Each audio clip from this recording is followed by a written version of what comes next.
As an IBCLC, it is incredibly important to me that all of my clients feel like the information I am giving them is not the same things that they could find just by doing a Google search or asking in a mom group. I find it incredibly important as an IBCLC to do a lot of information gathering and listening and trying to fully understand where the breastfeeding difficulty is now, where it has been in the past, and what the goals are for resolving the difficulty before I can begin to provide advice or assistance about how to move forward. I have a special treat for you today because I had somebody reach out wanting to do a consultation to try to help her 7-month-old get over breast refusal. She has a robust milk supply. Baby had been doing some bottle feeding and breastfeeding, and a few months ago, breast refusal during the day began. And this person, and as you will hear, this client is very well educated about breastfeeding, has done a lot of solution seeking. And so I did not think that I was going to be able to create a magic bullet that would fix this complex difficulty right away. But what I wanted to do was provide a menu of options for her to try that are specific to clues that I hear within a conversation that might be contributing to the difficulty. I am so thankful to Tara for allowing me to share both the video, which you can find on YouTube, and the audio. And I hope that anyone who is struggling with breast refusal can use some of these tips. Now, you might not have the same exact situation. So if your baby is refusing the breast and you would like to have a consultation, please reach out to me. I can bill your insurance, you can pay out of pocket, or if you're willing to share with the world and I'm not able to bill your insurance, then I would happily do an on-air lactation consultation that we share with listeners so that you can try to get your problem solved as well. So reach out to me at low@quavinbirthservices.com. Before Tara begins to explain all the background information leading up to her current difficulty with breastfeeding her baby, I'm going to share with you my appreciation and love for Feast and Fettle, my sponsor. When I first returned to work, I had no idea how I was going to manage going to work, handling drop-offs and pickups, and doing all the other duties I needed to do, like get dinner on the table. If you are in this situation, I've got a solution for you. Go to feastandfettle.com, where you can select from a menu of delicious options and have home-cooked meals delivered right to your front door. Imagine taking meal planning off your plate, taking grocery shopping off your plate for those dinners, and knowing that all you have to do is pick up your baby, get home, and heat and serve meals that you have selected for your family. If you live in Massachusetts, Connecticut, Rhode Island, New Hampshire, and now Maine, go to feastandfettle.com and use my code MILK, M-I-L-K, to get $30 off your first order. You've got nothing to lose. Okay, Tara. So you reached out to me because you've had a really difficult time with breastfeeding. Tell me a little My bit. little guy's giving me some fits. Yeah. So tell me the backstory. You know, we've chatted a little over text and email, but what do you think is relevant for me to know here in this moment before we get into problem solving? Sure. So just as a quick backstory, I have an older child too. My daughter is going to be 3 in January, and I had no issues with her nursing. She was quite the opposite. And never took a bottle. So I went into didn't she didn't get into taking a bottle until after she was a year old. Then exclusively nursed her that entire first year. So I went into my son, who's 7 months now, with that mentality of, oh, this is going to be a piece of cake, no problem. Everything went great with Vienna, not going to be an issue. And he initially, my supply came in pretty early this time. I think it came in like day 2 or 3. With her, it was like day 4 or 5, Mhm. and really came in heavy and fast. And I think that was part of the issue initially with him, was that my flow was just heavy. And to the point where he was like choking, he would pop off, and I was like literally spraying him in the face. Like, it was just so forceful. Um, and that would happen more during the night, where he was like groggy and sleepy. So it would be an issue overnight. I initially started bottle feeding him overnight to control it a little bit better. Mhm. And which kind of has flipped a little bit since then. And now he will nurse overnight when he's groggy, but during the day, he's just entirely too distracted, or just impatient. And I'm just having trouble getting him to nurse again during the day. So I'm pumping quite often. Yeah. And are you with him full time? I am with him quite a bit. I work from home mostly, so there's only really one day where I'm out of the house. I do have a sitter that's at the house while I'm working from home. So I do, of course, I'm bottle feeding him right now, but I definitely have the opportunity to nurse him, pretty much whenever needed. So that is beneficial, but has not proved worthy so far. Yeah, that's so hard. And so you could, if you could get him back to body feeding, you could nurse him during the day while you were working. But right now you're pumping and the sitter is providing the bottle. Yeah, either her or Okay. I, Okay. for the most. Okay, very good. And tell me a little bit about pumping. What is your pumping output? How does it feel? Do you make enough with the pump you're using? Tell me a little bit about that. Yeah, so with my daughter, with her nursing, I froze, we're talking like 20, 30, 40 gallons of milk I was able to freeze from the Haka alone. Wow. I pumped a little bit with her, and I used a Medela pump with her. Towards the end of my journey with her nursing, I had bought the Willow Go. So I've been using that one since I had the baby, which has been a godsend, because it's, of course, I could just pop it in and multitask with that in. First time I pump, first thing in the morning, usually about 6:30, 7 o'clock, and I tend to get, oh gosh, let's see, almost 10 ounces, 8 to 10 ounces in that pump. Wow. Yeah. And that's after he's nursed overnight. And then the last time he's probably nursed overnight would have been around 3 or 4 typically.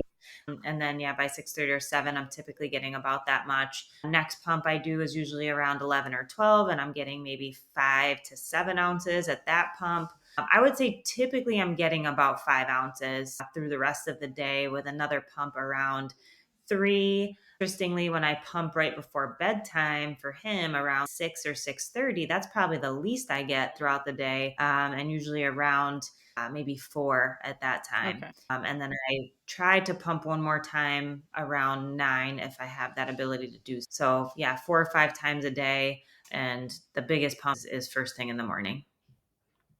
Yeah. And so then is there any nursing happening during the day at all? Or he just absolutely Pretty refuses? much not right Okay. now. I definitely fell into a, time frame here where it's just been, "Here's the bottle, here's the bottle, here's the bottle," because that's what he's fallen into, and then that's the routine we've gotten into. Mhm. I've tried the last several days, at least a few of the, bottle times, I'm trying to be mindful to just offer him the breast and see if he's willing, and typically he's not. He'll turn away from me so hard, like he wants nothing to do with it. Mhm.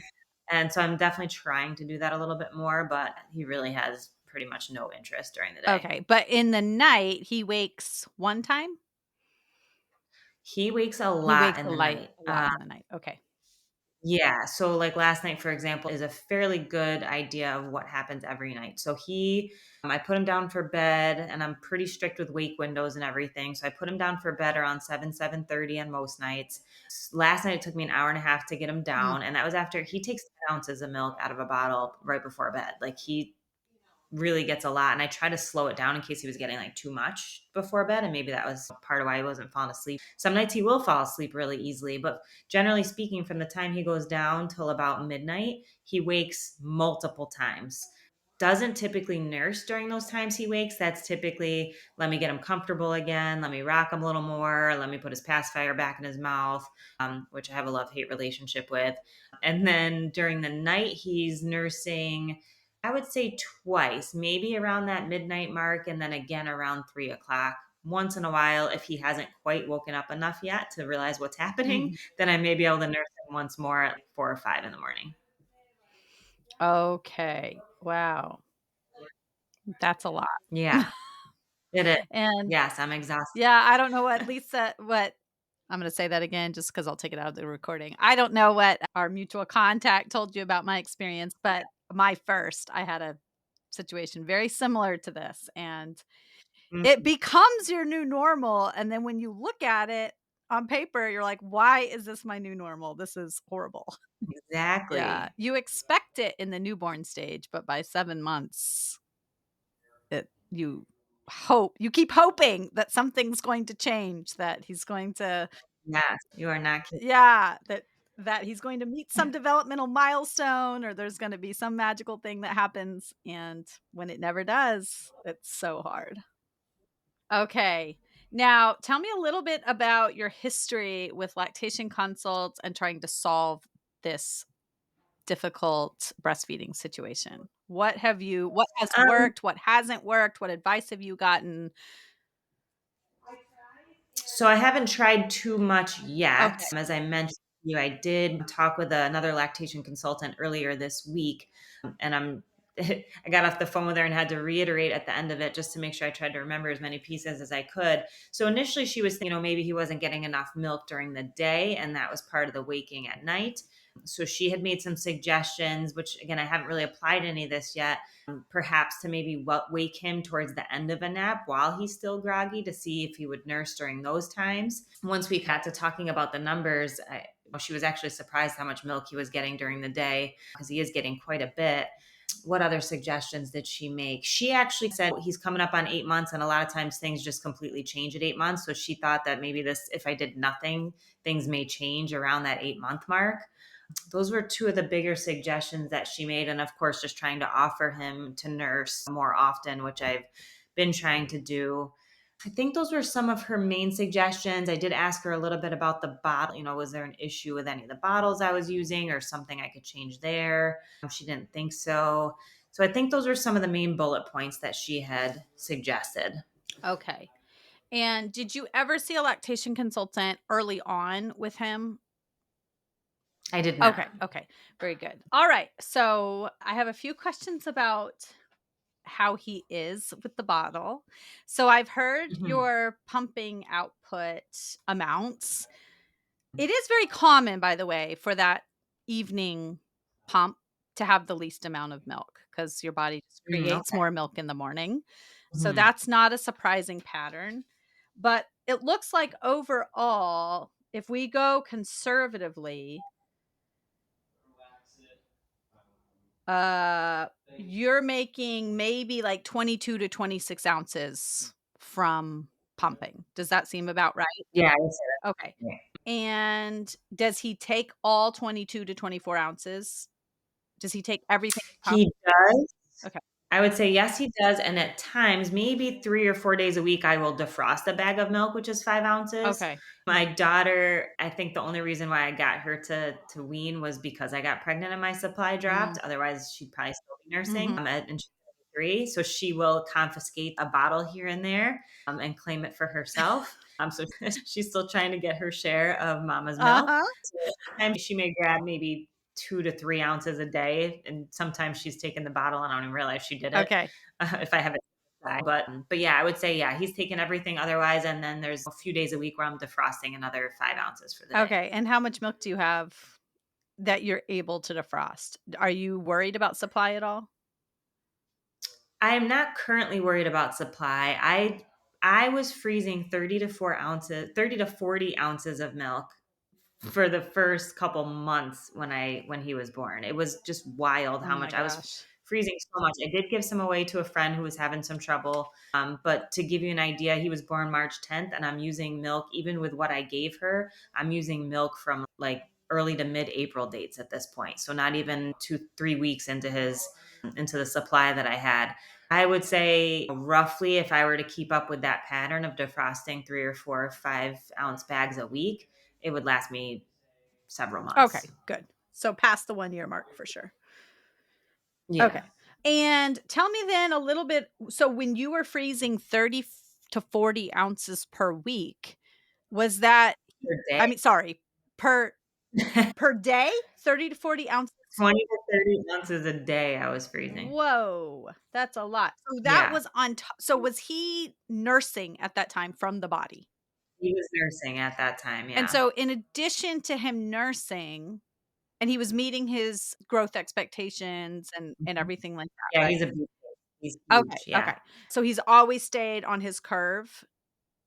He's at 95%, if not off the curve. Okay, so he's around 95 percentile, and he's always remained on that curve whether he has fed from the body or bottle fed. Is that right? Correct. Okay. So what were you, was that from the Haka that you were producing that much extra, or were you pumping in addition to feeding from the body? I would say that was more so pumping, some from the Haka. I definitely have not used the Haka as much as I did with my daughter simply because he, didn't wasn't nursing well, but early on, I would still say it was more the pump. Okay, and you were pumping because you were feeling engorged and needed to pump, or you were pumping to increase your supply, or you were pumping to store milk away? I would say the first and the latter. I was never really concerned about Okay. increasing my supply. I just have always, I am so cognizant of the benefits of Uh, it that I just never wanted it to be an issue. I court okay. it. Give me all the milk and make sure I have enough. Okay. Yeah. And that's not based on any experience you had with your daughter of undersupply. No, It's just in your no. brain, there needs to be enough. Okay. So were you feeling super engorged early on and had this need to like, "Ah, I have to, baby doesn't want to nurse. I need to relieve the feeling in my breasts." Probably a little bit of both, relieve the feeling and just start my stash. Okay. And when did you notice, at what age did you notice him starting to refuse the breast? Hmm. This whole 7 months has been such a blur with exhaustion. So Mhm. I would say probably maybe around the 3 month mark, if I had to estimate, was when there was almost this flip flop of going back to nursing overnight as opposed to the bottle overnight, and then him taking the bottle during the day and not nursing during the day. Kind of like this switch. Okay, and before that, so from, like, 0 to 3 months, how frequently was he taking bottles at night? I got to a point where it was most nights because he would nurse at night at that point. But my with him being groggy and my letdown being so strong and forceful, he was spitting up a lot, and it was never like a GERD situation or anything like that. I think Mhm. it was just the volume, and he just couldn't keep up with it. And so then I was trying to control it a little bit better by giving him the bottle overnight because it was literally like a fire hose. It was just wild. Mhm. And I had to have a burp cloth like ready when he came off because it was just going to be spraying everywhere. yeah, and were you continuing to pump in addition to nursing at this time? Which I'm sure was not helping the Right, yeah, situation. yeah, yeah. Hey, we're all just doing the best we can, you know? That's it. Yeah. Okay. Now tell me some of his behaviors with the bottle. So, you said he takes about 5 ounces at a time, is that right? Or more? Yeah, I would say throughout the day, he'll do the first bottle in the morning where I get that big pump. Before he goes down for his first nap, he takes the least. He might only take 3 ounces before he goes down for that first nap. Okay, So then I have some of that milk to push into the day. okay. And then generally speaking, yes, another 2 or 3 bottles throughout the day is about 5 ounces, and then, between bedtime routine starting and finishing is where he gets that 10, all from the bottle. So, between bedtime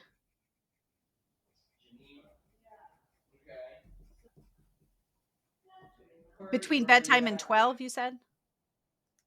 No, that 10 ounces will happen literally within a half hour to 45 minutes 10. before he's going down for the And night. have you noticed a change in his sleeping? Like, how long has he had 10 ounces right before bed? Probably the past month. And have you noticed a change in his sleeping patterns, or they've just remained constant? It's really always been this Okay. way. He wakes a lot between, call it 7, 8, and 12 o'clock. And then I might get like a 3 hour stretch till 3, and then maybe another 3 or 4 hour stretch till 7. Okay. But he wakes a lot between that 7 and 12 o'clock mark. Okay. Right after he's had that 10 ounces, but he always has. But he always has, even before that 10 Okay. ounces. Okay. Okay. And where does he sleep?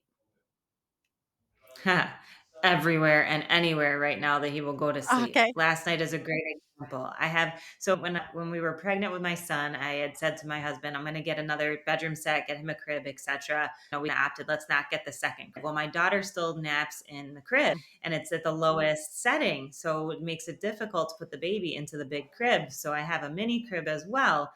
With her, I used to put her in, and I know there's safety concern around all this, but I used to put her in like the Dakota or the Snuggle Me right next to me in bed. She slept with me till she was 18 months old. Mhm. And she slept fantastic in that. Slept on her back, no problems. She would wake at times, but it was always a quick turnaround to go back to sleep. So he will sometimes be in that.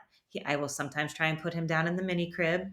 He seems to be more of like a belly side sleeper. So I Mhm. feel like he has a hard time getting comfortable. The pacifier's falling out of his mouth, which I've contemplated. Do I throw this thing in the garbage or do I order 15 more? Like, which Right. direction do I go here?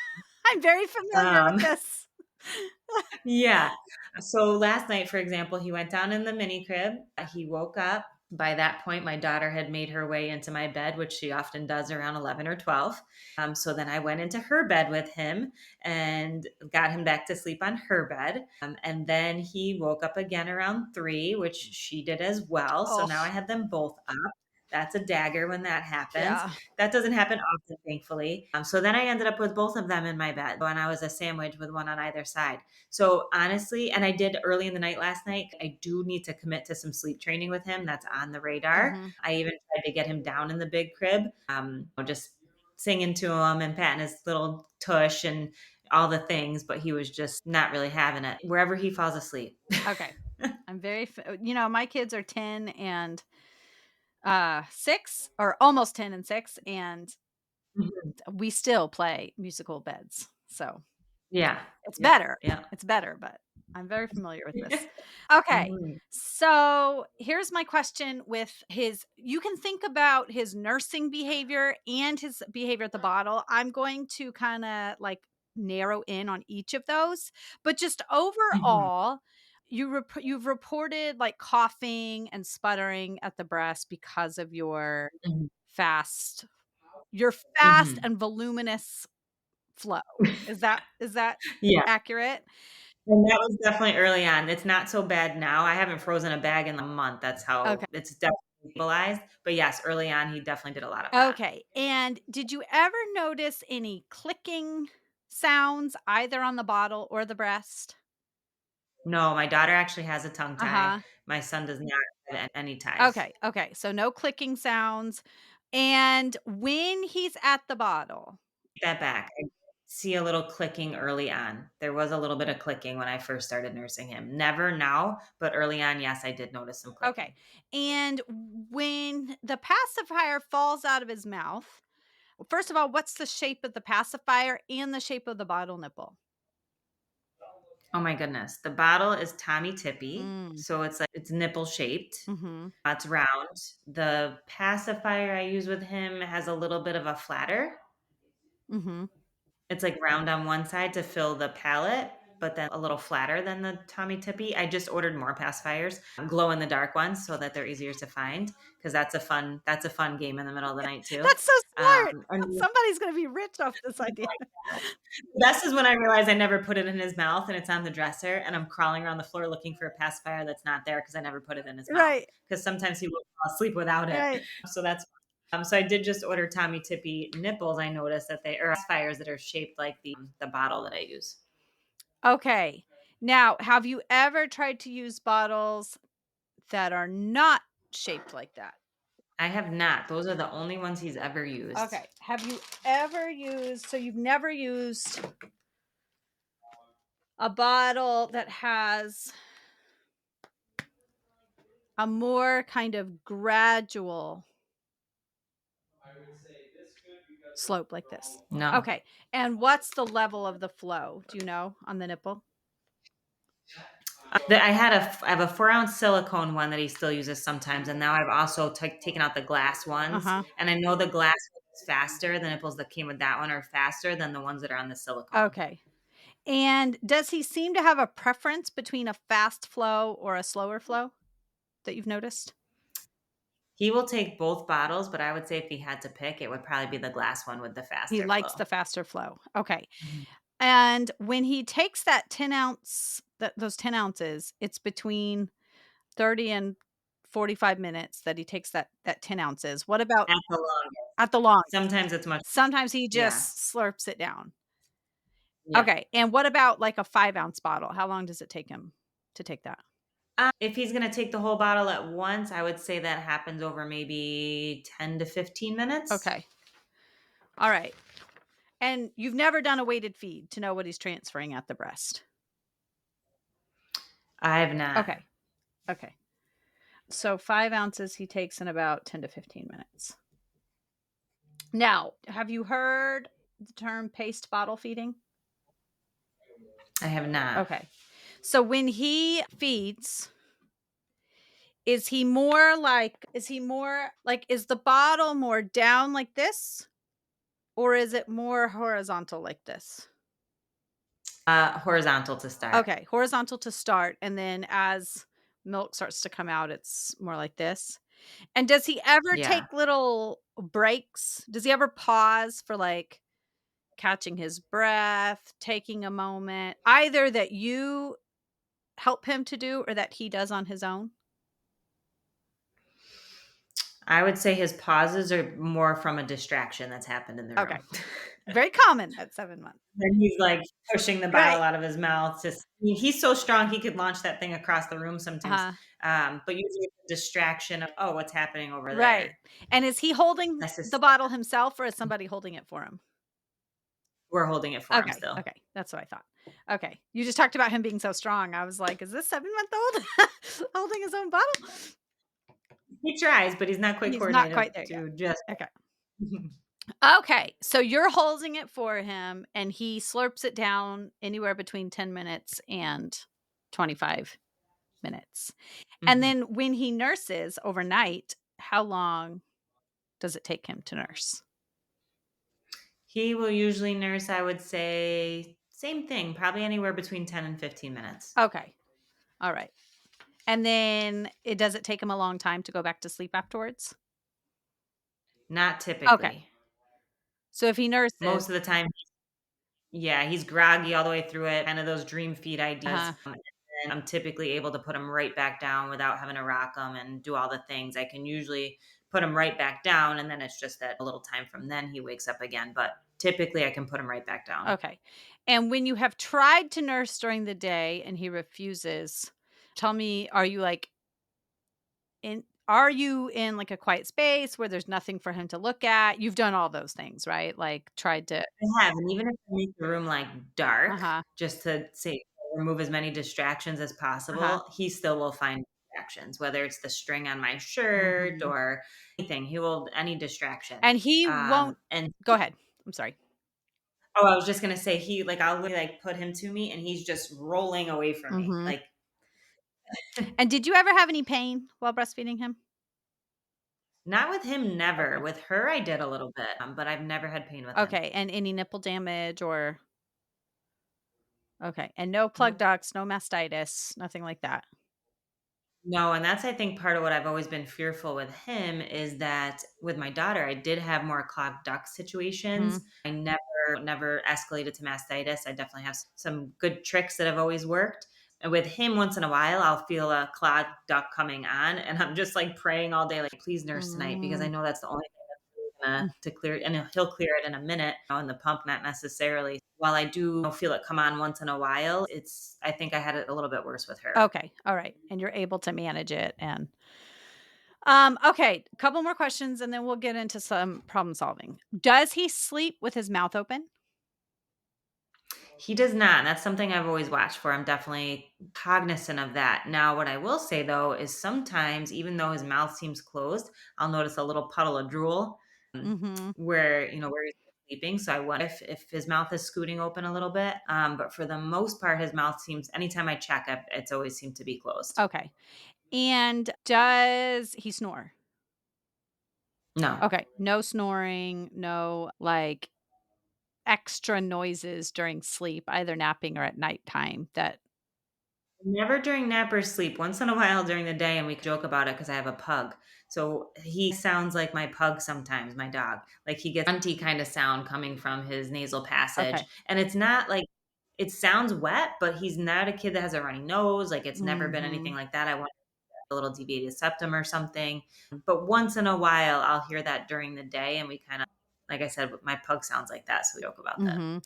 Now, you probably aren't going to be able to answer this question because it's probably something I would be surprised if you had done this before, but something that I want you to try to do over the next couple of weeks is when his mouth is closed, take his Hmm. chin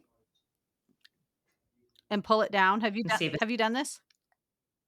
I know what you're talking about because like I said, my daughter has it. My daughter has a grade 4 Uh-huh. tongue tie, and so I've been taking her to a local chiropractor, and that's one of the things she wanted me to do with her to drop her chin, see if her tongue stays elevated. Mhm. But of course, 2.5-year-old, that's not easy to do. But yes, I know what you're referencing. So I'm pulling down on his chin while he's sleeping to see if his tongue stays suctioned to Mhm. the roof of his mouth. Yeah, Mhm. and while he's sleeping or awake, either one. Okay. Have you noticed because you knew to do this with your daughter, have you tried it with him and seen I actually have not tried it okay, with him. okay.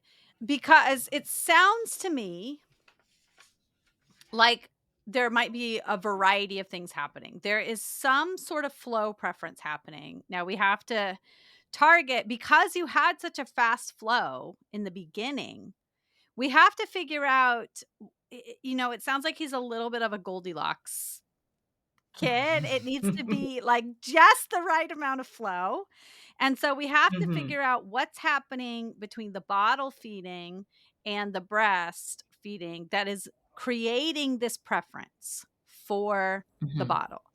There's a couple of things. Who evaluated him for ties?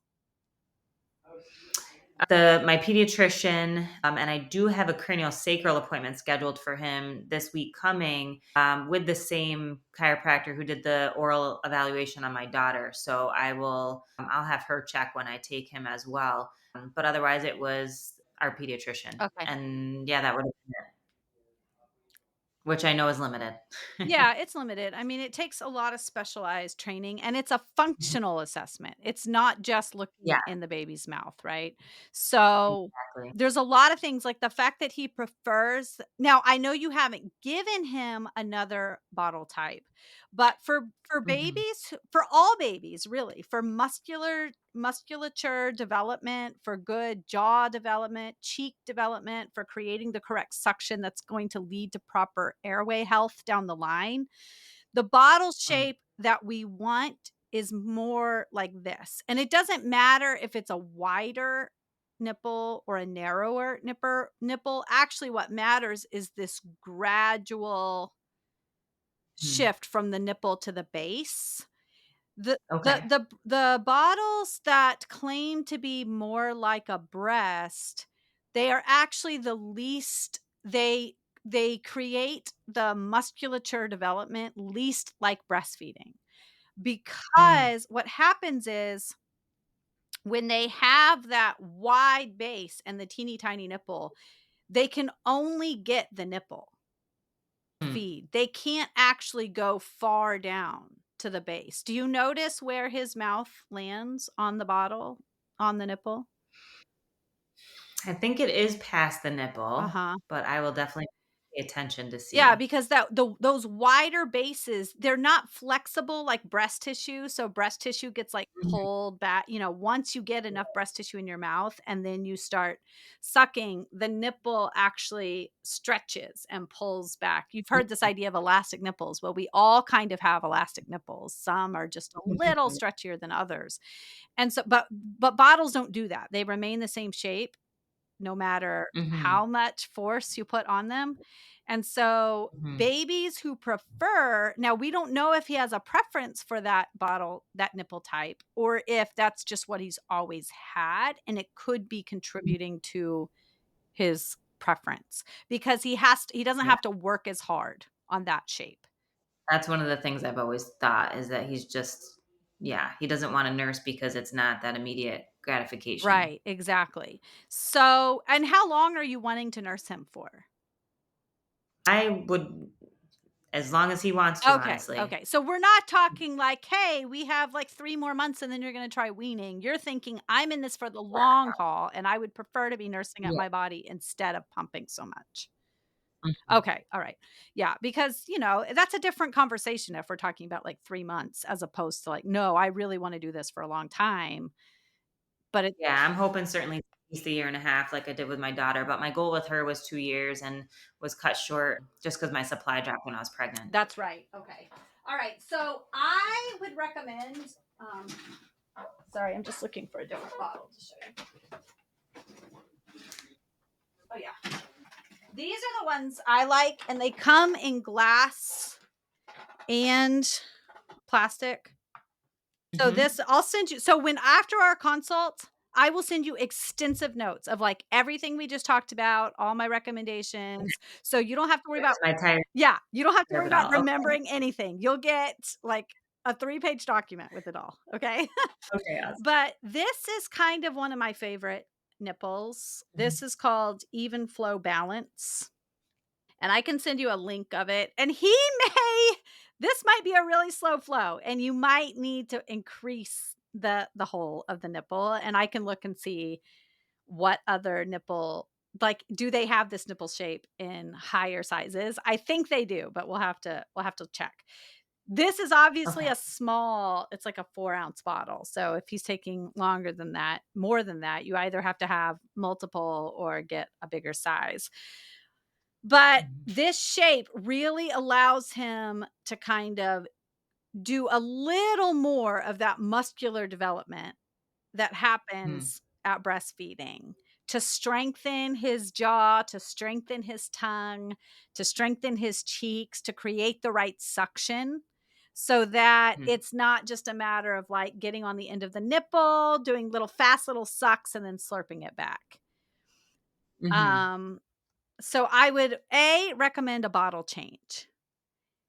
Um, and see if we can slow the flow in the bottle a little bit so that he Mhm. is not only working harder to entice him to go to the breast, but suctioning as properly as he can with a bottle for that oral benefit that he's going to have from the musculature development. The other thing I would do is I would practice paced bottle feeding, which is slowing the feed down for him. If he's not going to do it himself, you're going to help him a little bit. And there's a couple of ways to do that. You can do it with him lying down and feeding the bottle like this, or you can still do it with him upright, but you're going to make sure that it remains horizontal Mhm. because just like with So it's not breastfeeding, the flow is where faster yeah. in the beginning, and then you have to work harder at the end of the feed Mhm. to get it in. So Right. you always want to see about half of the nipple filled. This full Mhm. nipple filled, but like half of the bigger base part. And then Okay. what you can do is as you're feeding him, so in a breastfeeding rhythm, it's like suck, suck, suck, suck, swallow. Suck, suck, suck, suck, swallow. Breathe, breathe, breathe. Suck, suck, suck, suck, swallow. So there's this suck, swallow, breathe rhythm that A Mhm. slows the feed down, B gives them time to notice how full their tummy is, Because just like if I go out to eat and I order like a huge burger and fries and we get appetizers and a cocktail or something, I will eat that all as fast as possible. I have no control. And then Mhm. by the end, I'm like, "Oh my gosh, I'm so stuffed I have to unbutton my pants because I ate really fast." But we all know if we can be mindful and slow our feeding down, we will notice that we're full bef before we hit that, like, overfilled point. So it's the Mhm. same with babies. Breastfeeding kind of naturally creates that rhythm because the milk isn't Mhm. just always there. They have to, like, once that first milk release kinda empties, there needs to be, like, another milk release, and they can create another milk release. Your breasts don't fully empty, but it's just harder at the end of the feed. So, it's the Mhm. same with the bottle. It is gonna be a little more work at the end of the feed if we kind of create that situation. Mhm. And so the other thing you can do to create that suck, swallow, breathe rhythm is every few, you know, suck, suck, suck, suck, swallow. And with the bottle, it's actually more like suck, swallow, suck, swallow, suck, swallow. There's not as much of the suck, suck, suck, swallow. So in the middle of that Mhm. suck, swallow, suck, swallow, you can lean him forward. You don't have to take the bottle out of his Mhm. mouth because that will aggravate him, but you can kinda lean him forward, and you'll notice at first, he'll keep trying to suck, but then Mhm. after a few patterns of this, he'll just stop, and he'll sit there and he'll breathe for a second, and then after a few seconds after he's caught his breath, he'll start to suck again, and then you can lean it back. Because, Mhm. okay, he's caught his breath, he's ready. So he's still leading the feed, but you're teaching him to take those little pauses which don't happen naturally with the bottle. Does that make sense? Does make Ok sense. Yeah, it does. okay. What do you think about those 2 ideas so far? Changing the nipple type and, adding in that paced flow a little bit. Yeah, I think both are things that I had in mind. I'm like, it's gotta be something with the bottle I have to change Yep. and to make the bottle feed more similar to the breastfeed. So those were all things I've been thinking about, but of course just wasn't quite sure how to implement R it. So right. they make complete sense and both things that I had been contemplating how to do. Yeah, of course, like, you know your baby best, you're seeing his behaviors, you can kinda tell what he needs, but we don't no one's teaching us this stuff, like, we have to find it. Um, For sure. okay, so then adding in the paste bottle feeding and changing the nipple type. Now, I will be curious to know if you change the nipple type, if he struggles more, because tongue tethered oral ties tend to run in families. And Mhm. sometimes there can be, like, sneaky posterior ties that are hard to identify that make it difficult to create the wave movement of the tongue needed and the proper suction. And so, if there is a tie that is making it difficult for him to move his tongue in a way that's transferring milk, especially towards the end of the feed, or once that initial flow gets happening, which isn't really the behavior he's demonstrated now, but he might have learned after so many attempts at the feed, "Hey, this gets really hard, and when I take that bottle, it's not as hard." So, that could be something to think about. Now, have you done any tongue strengthening exercises with your daughter that the chiropractor taught you? Yeah, we've been trying to work on that. I have not released her tie. We're just continuing to watch Yeah, things. But yeah, there are a series of exercises. Again, she's 2.5 going on 3, so it's it's sometimes a harder. little tricky to get her to Right. do them or do the passive ones. But yeah, she did give us a list of both passive and active exercises. The active ones we try to just make fun for her, and Exactly. she's doing the raspberries with her lips she couldn't do initially, and Oh, now she is great. able to do it. So she thinks it's pretty awesome that she can do it now. So we try to, really encourage her that way. But so yes, both passive and active. Okay, very good. And can you describe some of the are you is she doing any sucking on any toys or anything to create some tongue strengthening? She was a thumb sucker for the longest time, and in hindsight, I almost wish she would have continued. She stopped thumb sucking when my son, just shortly after my son was born. Her skin on her thumb was actually starting to break down, so she kind of just stopped on her own. Mhm. Um, Currently, I would say, other than like a straw, probably Okay, not. so there's no, like, therapeutic toys that you're using for tongue strengthening. No, it's like facial sounds and movements, and Okay. yeah. Okay, so there are some and I'll send you some good YouTube videos of these, but because I can't really demonstrate them on your son, but there are some good tongue strengthening exercises that you can do with your finger if he'll let your finger in his mouth. Will he? Does he like to suck on your finger? Have you noticed that? He would, yeah, he often grabs for my hands, so I Okay. think he would. Yeah, and some of the things that you can do is bring your finger into his mouth and then lift it. So once it goes in his mouth, it's gonna Mhm, start low on his tongue. So your finger's on his tongue, and then you're gonna kinda raise your finger to the top of his palate, touching right behind. Can you feel on your own tongue, like, where the ridges are?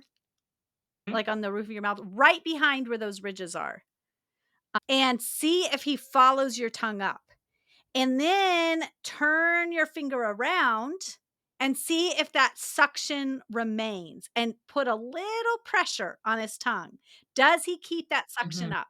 And if he doesn't, back off on the pressure, let him bring his tongue back up and then put a little pressure. Just, like the same amount of pressure that your chiropractor probably uses on your babies. Like not right, not a lot of pressure, just enough mhm, to have him practice really cupping that tongue and lifting it towards the front.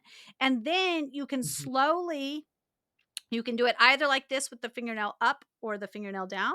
Slowly start to pull out and see, mhm, do a little tug of war. Does he maintain that suction or does he lose it really fast? And if he okay, loses it really fast, you're just going to practice doing that for like as long mm, as he's happy. So the same as what you do mm, with your daughter, making it like fun and engaging, noises. It's going to be a fun thing. And if he ever indicates, "Hey, I'm tired of this," like shoving your hand out, then listen to him because we don't want to create an oral aversion, of course. So, yeah, and when you're entering his mouth, you're going to kind of rub his face like this to like ask permission to come in, and he should mhm, kind of open up. And I'm sure you're familiar with that with bottle feeding yeah, as well. yeah, So you can do that, and then there are some other exercises you can do to check on his lateral movement of his tongue. How well does he move his tongue side to side? And you can do that by rubbing his gum line and touching his tongue, touch his tongue, and then rub to his left side. And then touch his tongue, rub to the right side. Does he follow you with his mhm, tongue? Because we do want to see that good lateral movement side to side. And then touching his tongue and pulling your finger out and see, does his tongue follow? And just getting him to mm, stretch his tongue out far. So this is working on upward and downward motion and suction, that cupping, the side to side mhm, motion, and then really extending the tongue. okay, And I'll send you some yep, some videos of that. But working on that a couple times a day could just create the strength that he needs to be more proficient at the breast, because if he's mhm, wearing out, even if he doesn't have a tongue tie, sometimes babies just need some suck training for the mhm. musculature development. Does he have, is his chin far forward or is it more recessed? Do you know? I'd say his is more far forward where my daughter's is a little Okay, recessed. okay. All right, that's good. So, how do you feel about doing some tongue strengthening exercises with him? I'm definitely ready to give it a try. Okay. Now, obviously, I think coming into these conversations, there are no changes that are going to happen overnight. You have a 7-month-old Oh, who has his own mhm, opinions about things he sure does. already. But you might see some changes over time. Now, as far as practicing on the breast, have you ever given him a bottle and then brought him to the breast right after? Yeah, because 'cause I've thought, like, okay, maybe he needs Uh-huh. give me some food right now, and then I'll be more willing. So, yeah, I have tried that too, and I'd say from time to time that has worked. Okay. But yes, I have tried that with the thought process of, let me just fill his belly a little bit first. Exactly. Sometimes if they're so hungry, it's hard for them to get organized. And then what are like his hunger signals? How do you know that he's ready to eat? Or is it just kind of Mhm. like scheduled out, timed? He'll cry. Okay. He has a certain cry that I'll hear, especially as he sees the bottle come toward him, or when he's willing to nurse. If he's on me, I can hear the specific cry, Mhm. and then otherwise it is, I'd say, fairly scheduled based on his naps. Half hour before he's scheduled to go down for a nap, I'm thinking about getting things ready for that. Okay. Now, does he take a bottle both before he naps and after, or just before? Mainly before, and then when he gets up, if he didn't have a lot, maybe he fell asleep quick, and didn't have a lot before, then I will give him a bottle after as well. And he's starting to eat a little bit too. Uh-huh. Not that he's eating much yet, but that's a factor as well. Okay. And if you were to like pick him up in the middle of a nap and bring him to your breast, would he nurse? Mhm. I haven't tried it yet. That was one of the suggestions that the Right. consultant I talked Uh-huh. to in the week made. And I was curious to wait to talk with you too to see what your recommendations were. And I am definitely tempted to do that. I think kind of replicate a little bit more what's happening at night, Mhm. in that groggy state that he's willing to nurse. Mhm. And then I also have this fear that I'm going to wake him up and not be able to get him back to I sleep. know. But yeah, that's something I'm willing to try for sure. Well, so what I'm wondering is you can definitely try that. I'm on board with just seeing would he Mhm. nurse in that state. Crying is typically a late hunger signal. And sometimes when we're getting to babies with their latest at their hungriest, they are Mhm. less willing to work at the breast. Sure. I see Hmm. this a lot with newborns in the hospital because they're swaddled, and so they're so comfy and cozy that they're not so the earliest hunger signals and a 7-month-old is a little bit different than a newborn, but the earliest hunger signals are gonna be like, hand in the mouth, moving eyes Not and really. head towards the person who Mhm. feeds And then the them. clenched fist, I remember watching for Yeah, the that. clenched fists. So you may have to keep an eye on him and see if Mhm. you can figure out what his earliest hunger signals are. Because if Okay. he's not really eating until, and I know this is like in an ideal situation.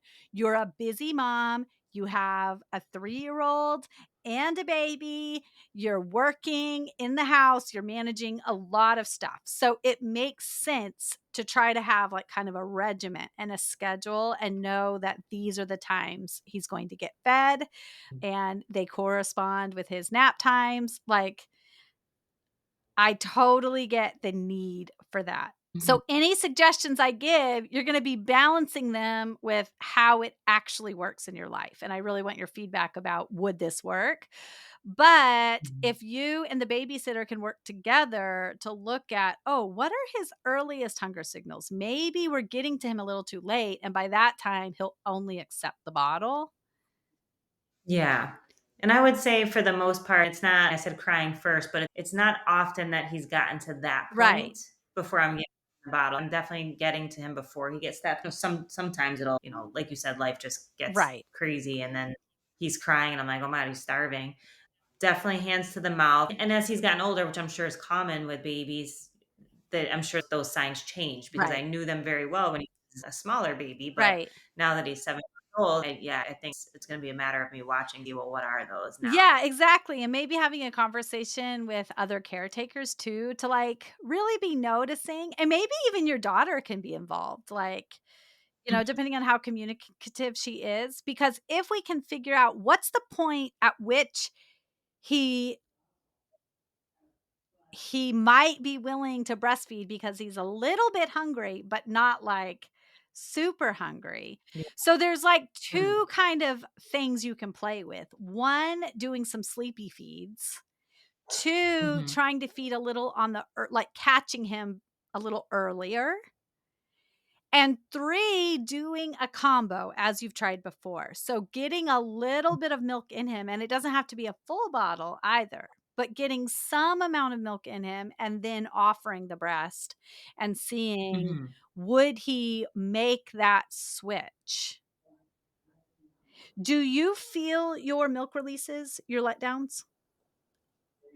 I feel it, Okay. yeah, and oftentimes if I have gotten him to latch, during the day when he's more awake, it's just before my letdown comes in that he's like, "Yeah, I'm done with this." And I'm Okay. like, "No, it's right there." Okay. So another thing you can do is if it takes a minute, how long does it take? Once he comes on, how long does it take for the milk to like release? Say probably 2 to 3 minutes, and I know one of the things the other consultant I talked to about this the other day said to hand express. I did try that once so far. No, it's only been once, and he was done with it. Okay. Yeah, he might because the bottle there's no like release that you're waiting on. And Right. so because I do agree with her that this might be a factor. If he's having to Mhm. work for 2 to 3 minutes before that milk really gets going, he's getting some drops, I'm sure, but it's not like the psh, like, Yeah. fire hose that he was used to. So it might be that we need to let him know there's milk here for you. Mhm. And especially if it's playing into this combo of like his tongue isn't strong enough, musculature development has been geared more towards this kind of Tommy Tippy shaped nipple. Like there are a variety of things at play, I think. This is not a simple situation. It's a complex situation. Right. I was like you. I want, like, one answer, and it's not one answer, I Right, know right. that. But playing around to see, can you get the milk flowing first? Maybe somebody else can feed him just a little bit from the bottle while you get the milk flowing and then bringing him to the body. Does he like baths? He does. Okay. So this probably won't work in the middle of the workday, but like on a weekend or something, trying to do some of those daytime feeds in the bath with him. Okay. Because baths tend to be kind of, like, soothing. If he's in there with you, it's, like, reminiscent of the womb a little bit. Like, it can be like, babies who won't latch at all, who have never latched and they're, like, 3 or 4 months, I recommend this all the time with parents.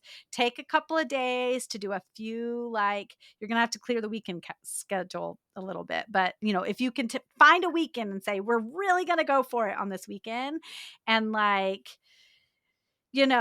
have a bottle ready so he's not frustrated, get the flow going and be in the bath with him. Both of your like oxytocin hormones are going to be flowing. It'll be cozy, it'll be nice, and just giving him access to your breasts. Whether you Mhm. wear a top or not, like that's up to you, but just having them there and available, he'll be right there on you. And he may do some daytime nursing from the breast. And it might be like, oh, wow, this is really nice and cozy. And it might just have like a reset. What do you think about that Okay. idea? Good idea. Okay.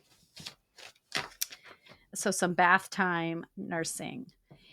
Um, and then getting your milk flowing beforehand. And I'm Mhm. wondering if I don't think you have to wake him up in the middle of a nap, but let's say he's gonna be waking up soon, but he hasn't. Waking him up, like, kinda towards the end of his nap and bringing him right to the breast in a cozy environment. If he likes laying down to feed, does he lay down when he feeds at night? What's the position that I did really well with that for a okay. while, sideline with him, and then he just was like, "Yeah, no, I don't wanna do that." So now even during the night, I do have to get up and sit with him in the chair. Oh, man, and does he prefer, like, one position? Yes. Yeah, I told him cradled. Mhm. So he's, like, kinda more across you, like, as Yeah, like belly to yeah. belly. And Mhm. have you tried any, like, laid back where you're more laid back and he's, like, on top of your body? Like, on a I have, and he couch? gets mad. He doesn't like that. Okay. That Yeah. might be some, like I don't know if the chiropractor has given you any, stretches you can do to develop the neck and the back and the upper shoulders. Have you been doing any of those? Nothing specific. He's always been super strong, Uh-huh. and I'm sure there's I work in orthopedics and I'm around holistic care and stuff Uh-huh. all the time, so I definitely know there's still the potential that there could be some something underlying there. Yeah, But generally, he since day one has always been like very strong. He's crawling now. He's sitting up. He's was always lifting his head like really early on as well. But I'm sure there's some other things there that right. could be addressed. Yeah, as you know, often when we see babies who have really strong musculature, that's actually like midline tension, and that can make Mhm. nursing difficult. Yeah, and that's one of the things I wonder with the craniosacral work that I'm gonna try. Yeah. So I had him at home actually, it was a home Uh, birth, and he was born compound, his arm was across his neck. mhm. Dosha per se, but his arm was across his neck. So my midwife had to manipulate his arm to get him out. And Mm. so some talk to have because he doesn't sit still. He's not a baby that sits still. He's move. So I just wonder if that plays into things too, and that's part of why I'm bringing him for some craniosacral therapy as well. Yeah, I think that's going to help. I think you're right that that birth experience is probably impacting his nursing. Does he have a preference for one side or the other? I don't think he does. I think it's probably me with the Okay. preference because of my dominance. So I'm Uh-huh. always trying to make sure I switch side to side. But no, I don't think so. I think Okay. when he does nurse, he'll nurse from He'll either nurse side. from either side. Okay. So I will also send a link to a video of like some stretching you can do to get him like both stretching his neck extended and also, it's almost like tummy time, but it's like with a parent. So it's a little better. And that might, in addition to the chiropractic work you're doing and the craniosacral work you're doing, it might Mhm. just improve his musculature development there as well.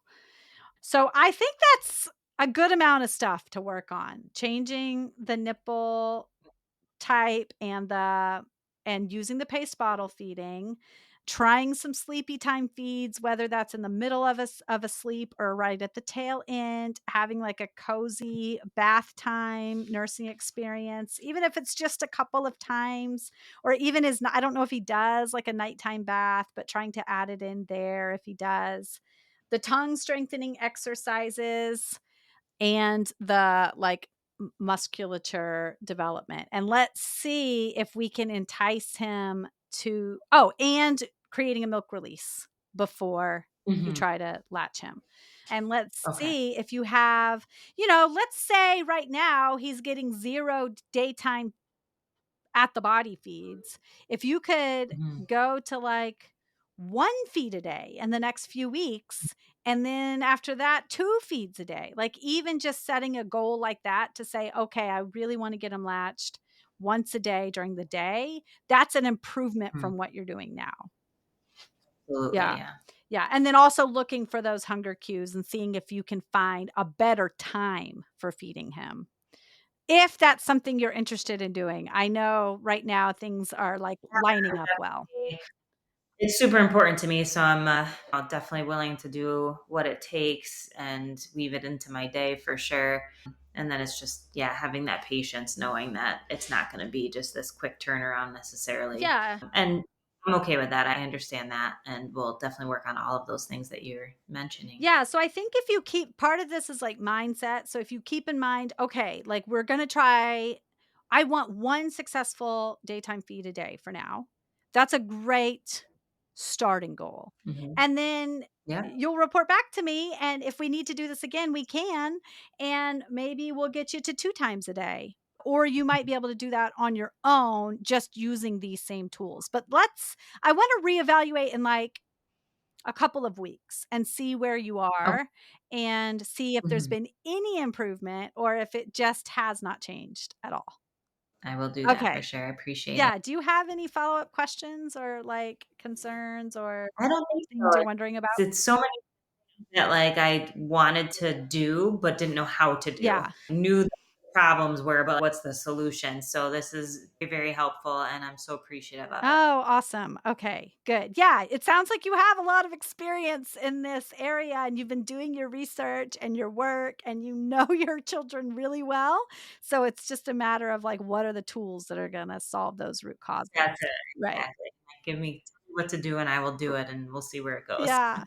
Well, I so appreciate you being willing to share this Absolutely. consultation with my listeners because this is sadly a problem that many people face, one or the other. Either that there's a bottle refusal or that there's a breastfeeding refusal. And sometimes, And now I've had one of right, each. exactly. And sometimes My daughter would never take the bottle, and he won't take the breast. So it's like now I have a experience on both sides of the I spectrum. know. I have an episode of somebody who had this same experience. I'll send it to you. But sometimes we just have to Mhm. peel back the layers and figure out why, like what is going on. And you kind of had some suspicions. So I think Yeah. you're off to a great start. Awesome. I appreciate you so Yeah, much. thank you. So, there you have it. I loved doing this with Tara. I love getting to do virtual lactation consultations about a wide variety of difficulties. I love talking about low milk supply, high milk supply, oversupply. I love doing mastitis consultation or plugged duct consultations or consultations regarding engorgement. I love doing prenatal virtual consultations. I love to help people with weaning virtually. Can you go on Google and look up the standard information for any of these situations?